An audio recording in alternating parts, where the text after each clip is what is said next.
सबैजनालाई नमस्कार अनि स्वागत छ तपाईलाई नेपाल अनलाइन स्कुलमा। र आज हामी आएका छौँ फेरि पनि कक्षा 8 को पाठ 15 मा रहेको ठग समातियो भन्ने पाठ हामी वाचन गर्दैछौँ। ध्यान दिएर सुन्नुहोला र हामी सुरु गर्छौँ वाचन कार्यक्रम। र यस प्रकार रहेको छ ठग समातियो। विक्रम र विराज सानैदेखि आफ्नो काम आफै गर्थे। उनीहरू पढ्नमा पनि तेज थिए। विक्रम सानो भए पनि एकदमै चलाक थियो। सानी बहिनी भने आफ्नो काम आफै गर्ने उमेरकी थिइन, त्यसैले उसलाई आमा र दाजुले मद्दत गर्नुहुन्थ्यो। विक्रम र विराज समयमा पढ्न जान्थे, समयमा केही बेर खेल्थे र समयमै घर फर्कन्थे। बाबा पोखरा जानुभएको थियो। विक्रम स्कुलबाट फर्केर केही बेर खेल्न भनी निस्कियो। खेलेर फर्कदा साँझ पर्नै आँटेको थियो। त्यति बेला पनि विराज घर फर्केको थिएन। सधैँ समयमै आउने छोराले अबेर गरेकोमा आमा चिन्तित हुनुहुन्थ्यो। आज विराजले किन अबेर गर्यो, आमाको चिन्ता बढ्दै थियो। त्यतिकैमा बाहिर कसैले घन्टी बजायो। विराज आइपुगेको होला भनेर सम्झेर आमाको अनुहार उज्यालो भयो। तर बाहिर विराजकी उमेरको अर्कै केटो उभिएको थियो। तपाईँ विराजकी आमा हो? आमालाई देख्न साथ उसले केही आत्तीय झैँ गरी सोध्यो। हो बाबु, को नि? विराजलाई चिन्नुहुन्छ? उसको आत्तीय जस्तो स्वर सुनेर आमा अझ चिन्तित हुनुभयो। म विराजको साथी हुँ। कलेजबाट फर्कदा विराजलाई मोटरले ठक्कर दियो। हामीले अस्पताल लगेका छौँ। तुरुन्तै उपचार गर्नुपर्छ रे। म पैसा लिन आएको। 10,000 दिनुहोस्, म लिएर गइहाल्छु। उसको कुरा सुनेर आमा एकदमै आत्तिनु भयो। पख बाबु पख, म पैसा लिएर आउँछु। सँगै जाउँला। आमा आत्तिएकै अवस्था जवाफै नपर्खी भित्र पस्नुभयो। विक्रमले सुरुदेखि नै त्यस केटाको अनुहार गडेर हेरिरहेको थियो। विराजका धेरै साथीहरूलाई ऊ चिन्दथ्यो, तर यस केटालाई भने उसले चिनेन। उसको अनुहार पनि त्यति आत्तिएको र चिन्तित जस्तो लागेन। ल हिँड विक्रम, तिमी बहिनी हेरेर बसिरहनु है, म चाँडै आउँछु। आमा अस्पताल जान हिँड्न खोज्नुभयो। होइन, घरमा साना भाइ बहिनी छन्, तपाईँ नगए पनि हुन्छ। हामी छँदैछौँ नि विराजको हेरविचार गर्न, त्यस केटाले भन्यो। उसको कुराले विक्रमलाई झन् शङ्का लाग्यो। उसले झट्ट सम्झियो, दाइले बिहान घर फर्कन अबेर हुन्छ भन्नुभएको थियो। अबेर भनेको ढिला हुन्छ भन्नुभएको थियो। रमेश कहाँ गएर पढ्नु छ पनि भन्नुभएको थियो। विक्रमलाई एकपटक रमेश कहाँ फोन गरेर बुझ्न मन लाग्यो। आमा एकछिन पर्खनुहोस् है, अरू केही नभनी ऊ भित्र पस्यो। रमेशको घरमा फोन गर्यो। फोन रमेशले नै उठायो। विक्रमले घरमा भएको सबै कुरा सुनायो। त्यस केटाको अनुहार कस्तो छ भन् त? विराज र हरि सँगसँगै निस्किएका थिए। हरि पो हो कि त? रमेशले सोध्यो। विक्रमले सम्झेसम्म मिल्ने गरी केटाको हुलिया बतायो। हुलिया भनेको उसको तपाईँको अनुहारदेखि लिएर शरीरको बनावट सबै कस्तो अवस्थामा थियो त्यो कुरा चाहिँ हुलिया। कस्तो हुलियामा, कस्तो अवस्थामा, उसको सबै बनावटको बारेमा उसले बखान गर्यो। हुलिया भनेको त्यो।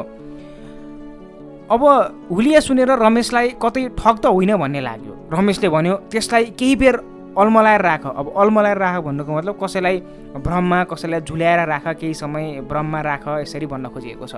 म आउँछु। अस्पताल पुर्याएको हो रहेछ भने पनि उपचार भइहाल्छ। रमेशको कुरा सुनेपछि विक्रमले छिमेकी विकास काकालाई पनि फोन गर्यो। विकास काका प्रहरीमा हाकिम हुनुहुन्थ्यो। उसले काकालाई पनि सबै कुरा बतायो। आमा ढिला गर्नु भएन, म खर्च लिएर जाँदै गर्छु, तपाईँ आउँदै गर्नुहोला। समयमा औषधि नपुगे के हुन्छ? के विक्रम बाहिर निस्कदा त्यो केटो हडबडाएर भन्दै थियो। हडबडाएर भनेको एकदम आत्तिएर भन्ने जस्तो तरिकाले उसले भन्दै थियो। आमालाई कसरी रोक्ने? विक्रमलाई असजिलो पर्यो। आमा झ्याल ढोका थुनेर जानुहोस् न, म भेट्दिनँ। चोर आयो भने मैले के गर्ने? उसले केही सोचेर भन्यो। कति अल्मल्याउँछ यो केटो पनि। आमा फतफताउँदै फेरि भित्र पस्नुभयो। त्यो केटो झन् आत्तिएर हडबडाएको देखियो। विक्रम, उनी नै हुन् विराजको खबर ल्याउने। विकास काका आएर सोध्न साथ त्यो केटो झन् आत्तिए जस्तो देखियो। हो काका, विक्रमले भन्यो।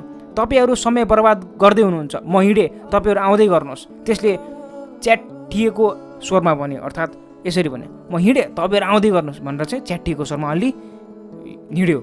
ऊ हडबडाएको देखेर विकास काकालाई पनि शङ्का लागेछ। काकाले भन्नुभयो, सँगै जाउँला। अस्पताल पुर्याएको भयो किन आत्तिनु? काकाको कुराले त्यो झनै आत्तियो। ओहो, विकास काका पनि के भयो? एक्कासी विराजलाई त्यही देखेर सबै चकित भए। धेरै चोट त लागेन बाबु? आमाले अँगालो हाल्दै सोध्नुभयो। चोट रे? के भएको छ र मलाई? म त रमेश कहाँबाट सरासर आउँदैछु।